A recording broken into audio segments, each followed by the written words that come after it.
नमस्कार। मैं Ansari sir Ansari institute की तरफ से पुनः आपका स्वागत करता हूं। आज का वीडियो ख़ास तौर से एनआईएस के छात्रों के लिए है।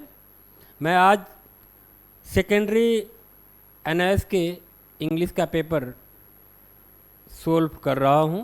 मैं कोशिश करूंगा पेपर का मैक्सिमम पार्ट सोल्व कर दूं ताकि आपको सोल्व करने में आसानी हो। इसके पहले कि मैं शुरू करूं, आपसे नम्र निवेदन है कि आप हमारे YouTube चैनल को लाइक कीजिए, सब्सक्राइब कीजिए, शेयर कीजिए और बेल आइकन को दबाना ना भूलें ताकि नियमित रूप से हम आपके लिए कुछ न कुछ अच्छा वीडियो बनाकर भेजते जाएं और वह चीज़ आप तक पहुंचती जाए। उम्मीद करता हूं कि हमारी ये कोशिश आपको पसंद आएगी। मैं सीधे पेपर पर आता हूं। ये पेपर 2022 मार्च अप्रैल सेशन का है, अर्थात जो सेशन अभी चल रहा है।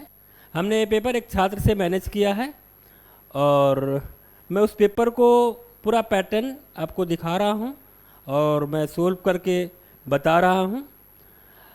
मैं बता दूँ कि आपका जो इंग्लिश का पेपर है, जैसा कि आप जानते हैं इंग्लिश के पेपर का कोड 202 है, 202।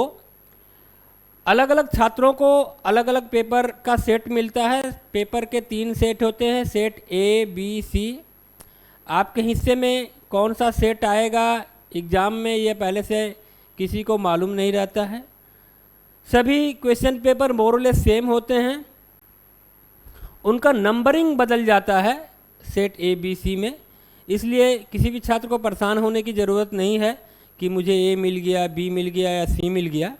जो भी आपके पास पेपर आता है वह बाकी सेट के हिसाब से सेम होगा, खाली उसका नंबरिंग बदला होगा। मैं पूरे पेपर को थोड़ा डिस्कस कर दे रहा हूँ। सबसे पहले देखिए, आपका जो पेपर है उसमें ये बात मेंशन किया गया है कि आपके पेपर में कितने प्रश्न हैं। ये देख लीजिए, ये जो प्रश्न कितने हैं यहाँ पे। इस पार्टिकुलर पेपर में 20 प्रश्न थे और उन्होंने कहा है कि 12 प्रिंटेड पेज थे। तो जब भी आपके पास क्वेश्चन पेपर आए, सबसे पहले आप पेज नंबर काउंट कर लीजिए कितना पेज है। हालांकि इस तरह का मिस्टेक्स होता नहीं है, लेकिन आप कि पेज में कोई हेर फेर हो, लेकिन एहतियातन आप इसको चेक कर सकते हैं। उसके बाद आप अपना इनरोलमेंट नंबर देखिए। इनरोलमेंट नंबर के लिए एक बॉक्स दिया हुआ है, इसमें इनरोलमेंट नंबर छात्र लिख दे तो अच्छा होगा, क्योंकि इन्विजिलेटर जब आते हैं तो आपके क्वेश्चन पेपर को देखते हैं और वो क्या करते हैं कि आपके क्वेश्चन पेपर पर अपना एक सिग्नेचर देते हैं। देखें, हमने एक छात्र से इसको लिया था, इन्विजिलेटर का एक सिग्नेचर है। और क्या क्या बातें हैं बोल दिया गया है कि आप इंस्ट्रक्शन जो दिए गए हैं कि भाई आपको फर्स्ट पेज में अपना इनरोलमेंट नंबर लिखना है। क्वेश्चन पेपर आप पूरा पेज वगैरह काउंट कर लीजिए। आपके पास ए बी सी डी जो भी सेट है, कोई एक सेट मिला होगा। All question including objective type to be answered with in the allotted time limit. जो भी आपका टाइम लिमिट है, विद इन टाइम लिमिट में आपको अपने क्वेश्चन पेपर को सोल्व करना है। तो समय सीमा का ध्यान रहे। 3 घंटे का आपका पेपर होता है और आपका पेपर 100 मार्क्स का है। लेकिन याद रखिए, 100 मार्क्स का जो पेपर है वो उसको आउट ऑफ 80 कन्वर्ट कर लिया जाएगा। मान लीजिए अगर आपका 100 मार्क्स का पेपर, मैं इस बात को पहले समझा दूं कि 100 मार्क्स का पेपर है, आपके असाइनमेंट 20 मार्क्स के हैं। तो अगर इसको दोनों को जोड़ दें तो 120 होगा, लेकिन ये ठीक नहीं है। ये है क्या, आपका जो 100 मार्क्स को 80 में कन्वर्ट किया जाएगा। 80% अर्थात 80 और असाइनमेंट के 20, सब मिला के 100। ये 100 नंबर आपके होंगे। तो उम्मीद करता हूँ ये वाली बात आपको क्लियर हो गई। इसलिए आप इसको लेके कन्फ्यूजन में रहा है कि हमने असाइनमेंट 20 नंबर का सबमिट किया है, 100 नंबर का पेपर आ गया तो पूरा 120 हो गया। ऐसी कोई बात नहीं है, मुझे मालूम है। मैं उम्मीद करता हूँ कि ये सब बातें आपको मालूम है। अब देखिए, पेपर के बारे में बता ही दिया गया है। Maximum marks A B C में कोई एक सेक्शन आपको मिलेगा। सभी प्रश्न कंपलसरी हैं। All the answers to be written in the answer sheet provided. ध्यान रहे कि आपको एग्ज़ाम में एक ही आंसर शीट का बुकलेट मिलेगा। आपको पूरा आंसर उसी बुकलेट में कंप्लीट करना है। आपको कोई एक्स्ट्रा सीट नहीं मिलेगा। एनओएस में एक्स्ट्रा सीट देने का रूल नहीं है, किसी ज़माने में हुआ करता था, फिलहाल ये नियम नहीं है। वे जो भी सीट एक बुकलेट देंगे उसमें इतने पेज होते हैं कि आप आराम से पूरा अपना क्वेश्चन आंसर अटेम्प्ट कर सकते हैं। इसलिए आप उसको लेके ज़्यादा परेशान नहीं रहिएगा। आपकी जो भी नॉर्मल राइटिंग, अगर नॉर्मल राइटिंग में आप लिखते हैं तो आपके लिए जो भी बुकलेट आंसर सीट का जो बुकलेट है उस बुकलेट में आप अपना पेपर कंप्लीट कर सकिएगा। मैं आपको बता दूं कि सबसे पहले यहाँ पे जो क्वेश्चन दिया गया है, अलग अलग सेट में ये क्वेश्चन का नंबरिंग लाइक 1 नंबर 2 नंबर जो नंबरिंग है वो अलग हो सकता है। यहाँ पे जो सबसे पहला क्वेश्चन जो आपको दिया गया है रीडिंग सेक्शन का, अब इस रीडिंग को समझ लीजिए। ये रीडिंग क्या है? ये रीडिंग कुछ नहीं है, अनसीन, अर्थात ये आपके बुक से नहीं है, ये आउट ऑफ द सिलेबस है। आपका जनरल इंग्लिश का टेस्ट, आपके कॉम्प्रिहेंडिंग पावर का टेस्ट करने के लिए ये कॉम्प्रिहेंशन दिया गया है। सब कॉम्प्रिहेंशन मिला के 15 मार्क्स, अनसीन 15 मार्क्स का है और ये लगभग आसान रहता है, बहुत टफ नहीं रहता अगर आप थोड़ा सा ध्यान से देखें। तो मैं कोशिश कर रहा हूँ कि कुछ आपको सोल्व कर दूँ ताकि आपको सुविधा हो। देखिए जो पहला पैसेज दिया हुआ है 7 मार्क्स का है, क्या है? The little island of Crete is in the Mediterranean sea. Island of Crete Mediterranean sea में है। असल में ग्रीक, यूनान जिसको हम लोग हिंदी में बोलते हैं, ग्रीक देश है, वहाँ पे एक आइलैंड है, द्वीप जिसको बोलते हैं। Once upon a time there was fine civilisation, वहाँ पे एक किसी समय बहुत ही खूबसूरत सभ्यता फूली फली थी। फ्लोरिश देयर, फ्लोरिश फूलना फलना। एट द नॉसॉस, देखिए वहाँ पे केस आइलैंड है Knossos, in the Crete there was enormous palace, enormous विशाल बहुत बड़ा। And we have the remains of palace still, अभी भी उस पैलेस अर्थात महल का रिमेन्स, बचा खुसा अंश, अवशेष जिसको बोलते हैं, है। In this palace there were bathrooms, इस पैलेस में क्या थे? अर्थात सभ्यता इतनी एडवांस थी कि bathrooms, water pipes, which some ignorant people think are the modern invention, जिसको कुछ अज्ञानी लोग ये समझते हैं कि ये आधुनिक युग का, ये जो बाथरूम और वाटर पाइप आधुनिक युग का आविष्कार है, क्योंकि उस सभ्यता में पाई गई थी, अर्थात उस सभ्यता में कहीं ना कहीं ये चीज़ें थी। There were also beautiful pottery, beautiful pottery, मिट्टी के बर्तन आप समझते हैं, स्कल्पचर, मूर्ति, paintings, and the fine metal and the ivory work. Ivory हाथी के दांत के चीज़ों को बोलते हैं। In this little island of the Crete the people lived peacefully and made great progress. इस आइलैंड में, इस द्वीप में लोग शांतिपूर्ण तरीके से रहते थे और उन्होंने काफ़ी उन्नति किया। ये पहला पैराग्राफ है। दूसरा, we have read the story of King Midas. We have read the story of King Midas. आप लोगों ने वो कहानी सुनी होगी, एक राजा था, वो लालची राजा था, उसने भगवान से एक वरदान मांगा था कि मुझे ऐसा वरदान दीजिए कि मैं जिस चीज़ को भी छूँ वो सोना बन जाए। तो वही कहानी है मिडास। अभी भी हम लोग कभी कभी अंग्रेजी में शब्द इस्तेमाल करते हैं मिडास टच, अर्थात मिडास टच यानी कि किसी भी व्यक्ति के लिए या किसी भी ऐसे चीज़ के लिए बोलते हैं कि जिसके छूते ही चमत्कार हो जाए, जिसके छूते ही एक सुनहरा परिवर्तन आ जाए। मिडास टच, जो राजा मिडास था, who got into great difficulties because he had been granted a boon by God Dionysus that everything he touched would turn into gold. Midas को भगवान के तरफ से एक आशीर्वाद मिला था। यहाँ पे ग्रीक भगवान अर्थात यूनानी कोई पौराणिक कथा के देवता हैं, क्या था, उनको एक आशीर्वाद मिला था कि भाई किसी भी चीज़ को छुएगा वो क्या गोल्ड में परिवर्तित हो जाएगा, गोल्ड में। He could not eat because his food become gold. Midas खाना नहीं खा पाता था क्योंकि उसको वरदान था कि जिस चीज़ को भी छुएगा गोल्ड हो जाएगा। वो खाना को भी छूता था, गोल्ड हो जाता था। And what is the use of gold as a food.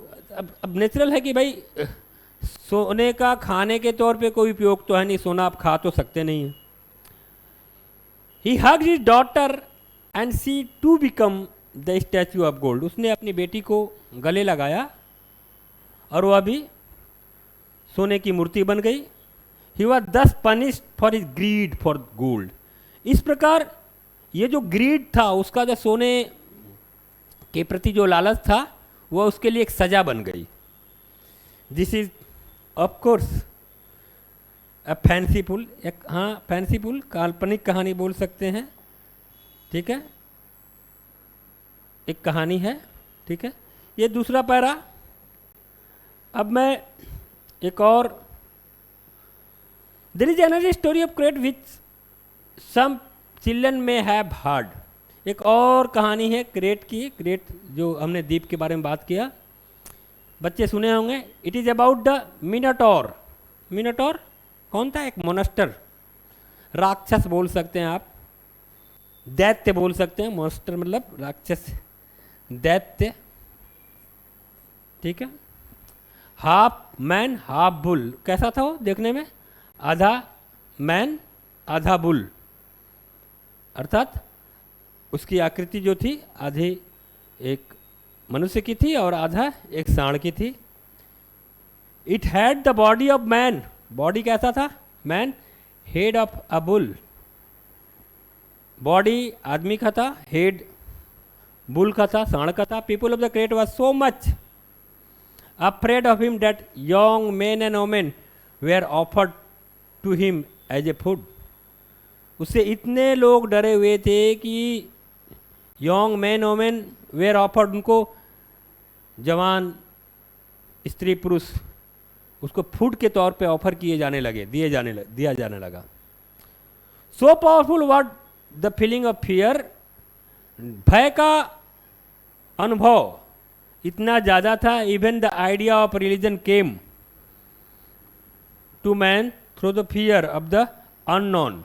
ये जो धर्म की अवधारणा है, कहानी में बताया चला कि धर्म की अवधारणा भी, धर्म की सोच भी इस फियर की वजह से, अर्थात धर्म किसी न किसी तरह का भय लोगों में पैदा हुआ कि अगर आप धर्म का पालन करेंगे तो इस भय से आप मुक्त हो सकते हैं। And because of fear and not understanding the nature much that happens around us. और इस फियर की वजह से और हमारे आसपास जो क्या होता है जिसको हम समझ नहीं पाते हैं, people use to do many foolish things. लोग बहुत सारे मूर्खतापूर्ण काम करने लगे।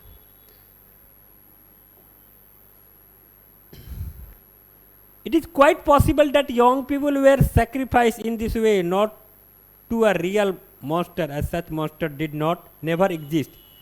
It is quite possible, ऐसा संभव है कि that young people were sacrificed, young लोग sacrifice किए गए, बलिदान दिया गया उनका, in this way, इस तरह से, to a real monster, एक real monster के लिए, as such monster did never exist, जो कि इस तरह का मॉन्स्टर कभी एग्जिस्ट ही नहीं किए थे ही नहीं। ये पैरा नंबर 3 था। अब मैं चला जाता हूँ para number 4। All over the world in those ancient days, पूरी दुनिया में उन प्राचीन दिनों में there was what is called human sacrifice. उस दौर में मानव की बलि होती थी, human sacrifice. Fortunately, human sacrifices do not take place now. सौभाग्यपूर्ण बात यह है कि आज के दिन मनुष्य की बलि नहीं होती है। But even now some people kill animals as sacrifice to please God. लेकिन अभी भी बहुत सारे लोग जानवरों की पशु बलि देते हैं भगवान को खुश करने के लिए। तो ये 4 पैरा हमने पढ़ा। अब इसमें क्वेश्चन दिए हुए हैं, ऑब्जेक्टिव क्वेश्चन हैं, कुछ बड़े क्वेश्चन भी होंगे। तो पहला है the people of the crate loved art is shown by. Crate के लोग का आर्ट के प्रति, कला के प्रति प्यार था, कला को प्यार करते थे। कैसे पता चला? ये देखिए यहाँ पे जो पोटरी और ये जो पोटरी और ये है, उससे पता चलता है कि उन लोगों को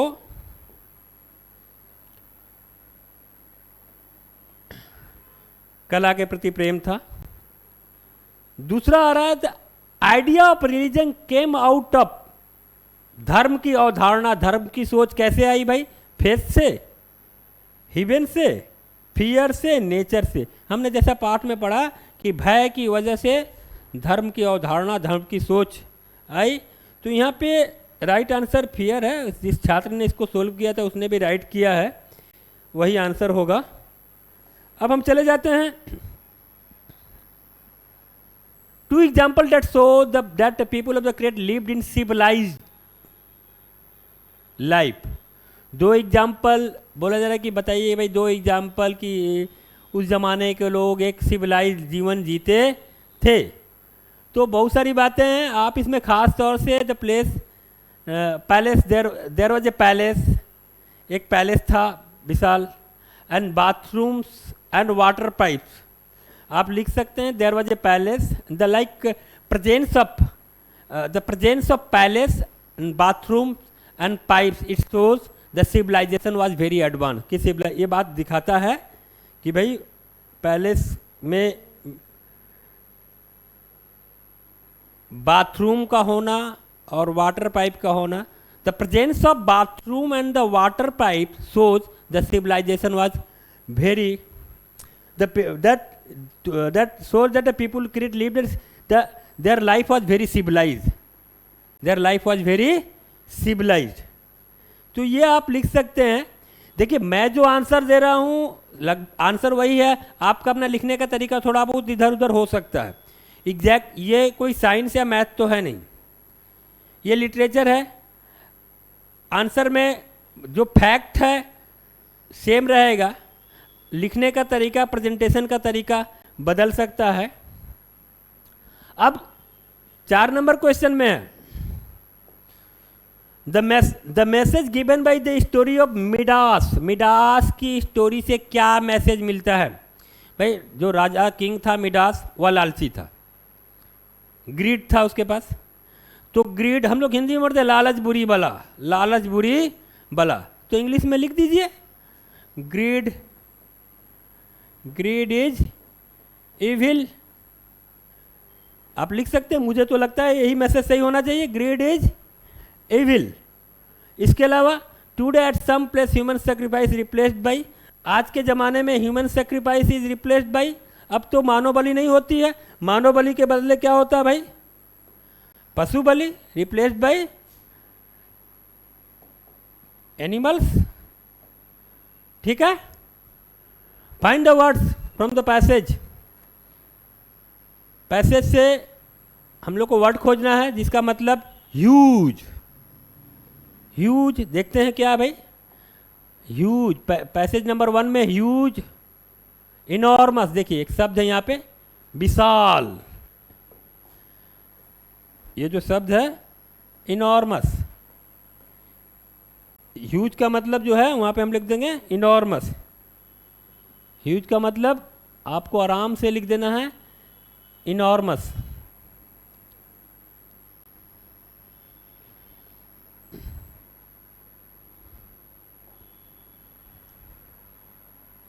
ये आप इसको लिख दीजिए।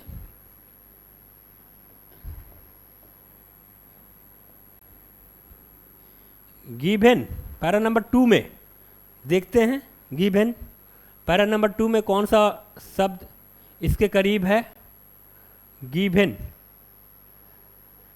ग्रांटेड। देखिए मिडास जो किंग था, मिडास था, उसको he had been great difficult who got into the great difficulties because he had been granted guaranteed माने मिलना, गिवन, वहाँ पे उस क्षेत्र में देखना गिवन, उसको मिला था, उसको दिया गया था, गिवन, या यहाँ पे गारंटेड, तो मीनिंग क्या यहाँ पे हो जाएगा,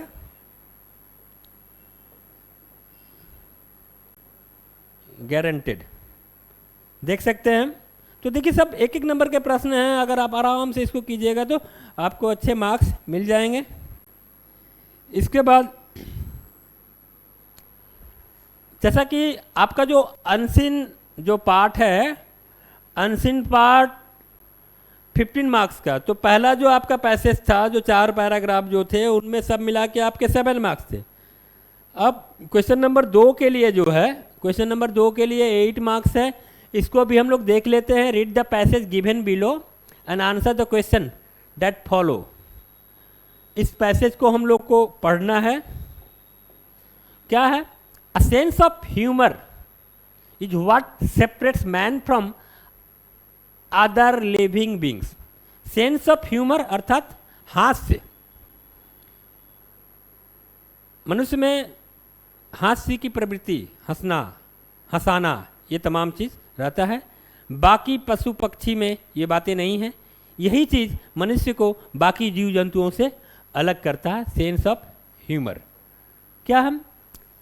man knows how to laugh at others even at himself. आदमी जानता है कि how to laugh at others, दूसरे पर कैसे हंसना है, इवन एट हिमसेल्फ, अपने ऊपर भी कैसे हंसना है। We human being can not do without humour. हम हंसी के बिना, हास्य के बिना नहीं रह सकते। We can not enjoy our conversation. हमको अपने बातचीत, कन्वर्सेशन में मज़ा नहीं आएगा। आवर डायलॉग्स, हमारे वार्तालाप, if we can not add humour to them to make others smile और लाफ। अगर हम उसमें ह्यूमर ऐड नहीं करते हैं, हास्य ऐड नहीं करते हैं, या दूसरे लोगों को स्माइल, मुस्कुराहट या लाफ नहीं देते हैं, हंसी नहीं देते हैं। We don't know how to spend our time when we are alone और सैड। जब हम अकेले हैं या उदास हैं तो हमें नहीं मालूम कि कैसे टाइम पास करना, हमारा वक्त कैसे गुजरेगा, हमारा वक्त कैसे गुजरेगा। We need the company of others. हमें दूसरों की कंपनी, साथ चाहिए। Others and humour lightens our day. ये जो हंसी है हमारे दिन को हल्का बनाता है। And we share common interest with others. और जो हमारे कॉमन इंटरेस्ट के इशूज हैं हम दूसरों के साथ शेयर करते हैं।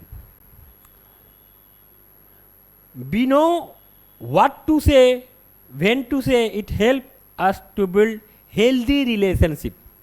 हम जानते हैं कि हमें क्या बोलना है, कब बोलना है।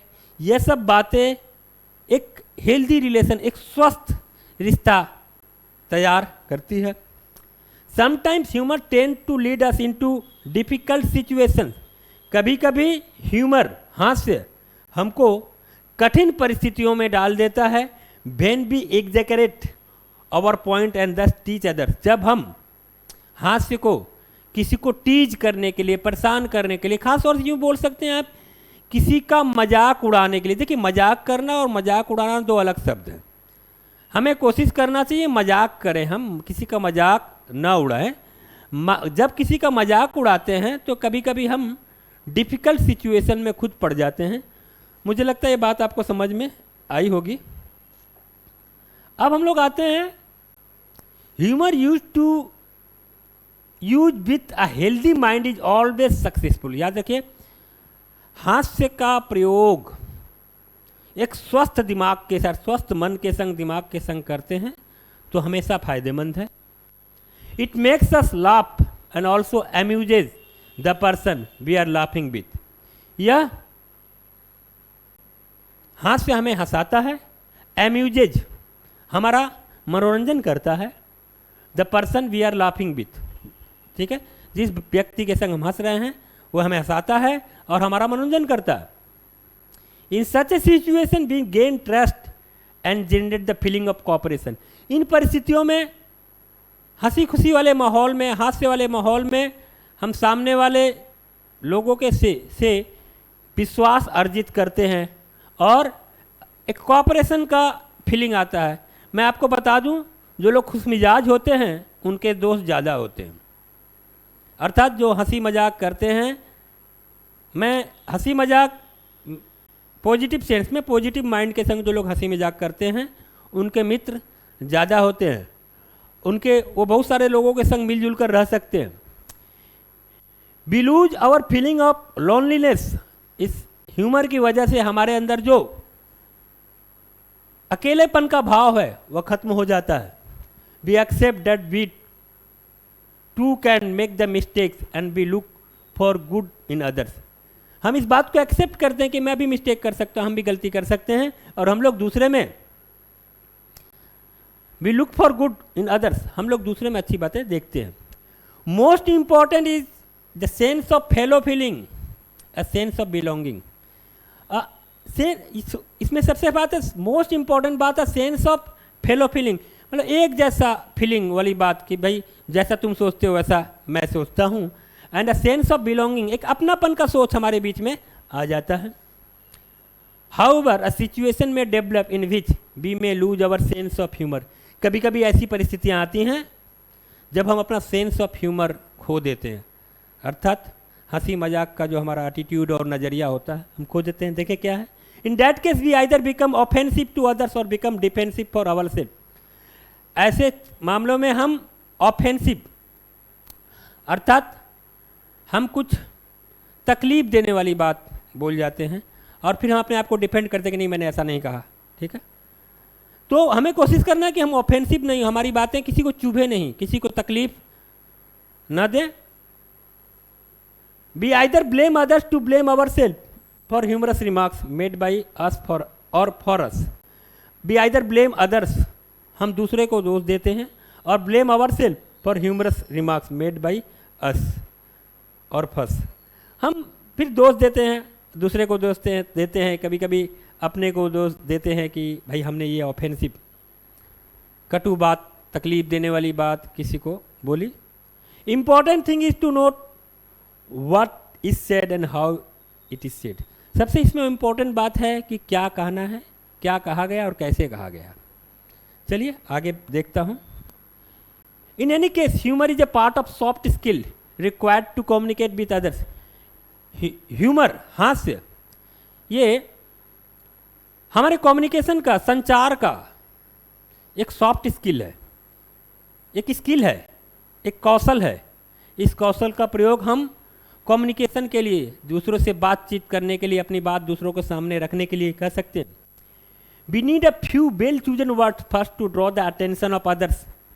हम दूसरे का अगर अटेंशन चाहते हैं, ध्यान से आते हैं, तो हमको कुछ फ्यू वेल चूजन वर्ड्स, कुछ अच्छे शब्दों का चुनाव करना पड़ता है।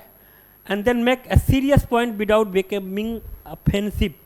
बिना ऑफेंसिव हुए हम अपनी बात को, क्या होता है कि जब भी हम सेंस ऑफ ह्यूमर के संग किसी बात को रखते हैं तो सबसे पहले लोगों का अटेंशन हमारे पास आ जाता है, फिर हम अपनी सीरियस पॉइंट को लोगों के सामने रख सकते हैं।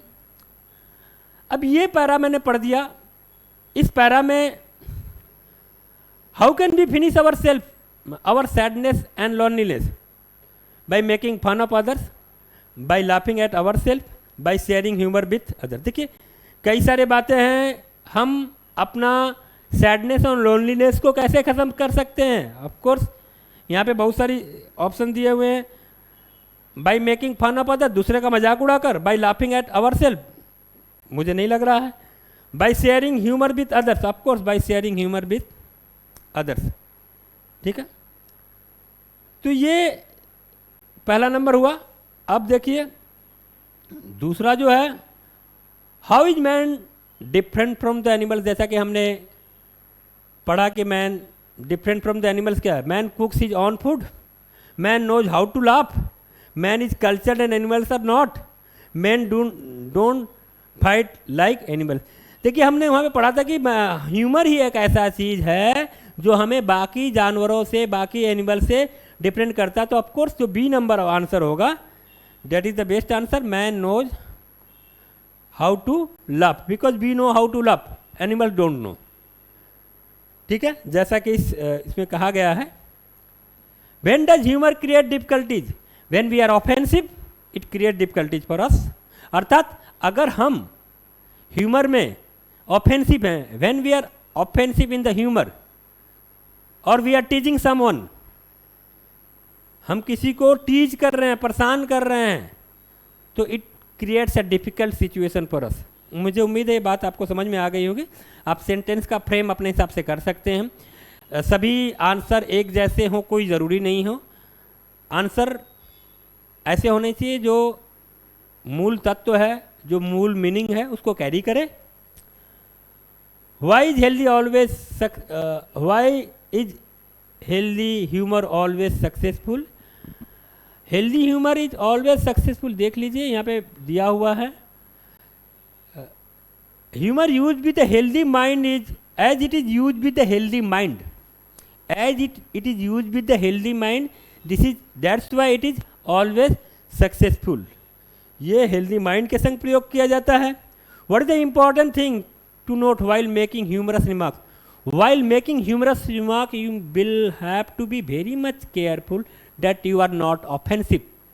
आप अगर ह्यूमरस रिमार्क करते हैं तो इस बात का पूरा ख्याल रखना है कि आप ऑफेंसिव नहीं। तो आंसर लिख सकते हैं what is important thing to note while making a humorous remark? While making a humorous remark, we should be careful not to be offensive. Not to be offensive. Next है which two soft skills are required for good conversation? Good conversation के लिए soft skill क्या है हमने चर्चा किया था, देख लीजिए। हम बता रहे हैं humour is a soft skill required to communicate. We need well chosen words, well chosen words, ठीक है, well chosen words and a sense of humour. Well chosen words and sense of humour, ये अगर बात हो तो आप इसको कर सकते हैं। उसके बाद है मेक्स चीयरफुल, मेक्स हैप्पी, भाई क्या होगा? अब नेक्स्ट देखिए, find the words in the passage which mean the same. Makes cheerful, makes happy, क्या होगा भाई? मुझे लगता है ये ह्यूमर होना चाहिए। ह्यूमर, प्रोड्यूस और क्रिएट।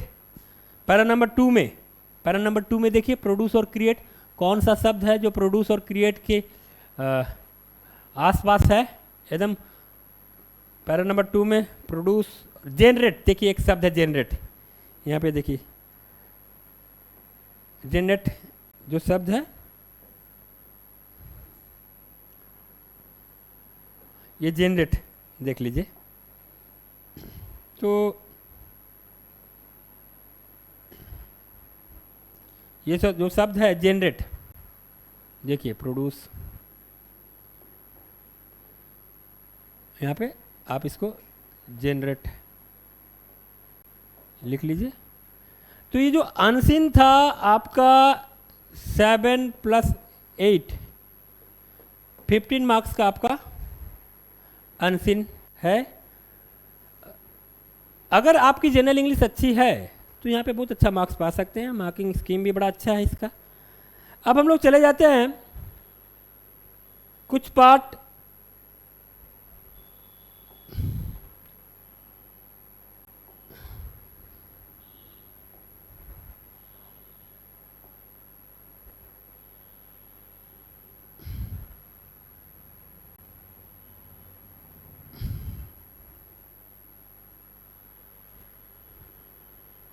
हाँ, कुछ पार्ट जो है राइटिंग स्किल। तो मैं उम्मीद करता हूँ कि फ़िलहाल मैंने आज जो आपको जो टॉपिक बताया जो कि आपका रीडिंग स्किल था, मैं कोशिश करूँगा नेक्स्ट क्लास में राइटिंग स्किल को मैं डिस्कस करूँ ताकि आपको पेपर को समझने में आसानी हो। और जब भी आप नेक्स्ट एग्ज़ाम, जिन छात्रों को नेक्स्ट इंग्लिश का एग्ज़ाम अर्थात अक्टूबर सेशन या उसके बाद के सेशन के लिए जो छात्र एग्ज़ाम देना चाहते हैं उनके लिए ये सब इशू आसान रहे। उम्मीद करता हूँ हमारी ये कोशिश पसंद आई होगी। अगर आपको हमारा ये वीडियो पसंद आया तो आप हमारे यूट्यूब चैनल को लाइक कीजिए, सब्सक्राइब कीजिए, शेयर कीजिए और बेल आइकन को दबाना ना भूलें। और ख्याल रहे कृपया आप उस पूरे वीडियो को ध्यान से देखें, ये आपके फ़ायदे की वीडियो है। अगर आप देखेंगे इसी तरह से हमारे वीडियो को तो मुझे लगता है आपके लिए आपका परीक्षा थोड़ा आसान हो जाएगा। नमस्कार, धन्यवाद।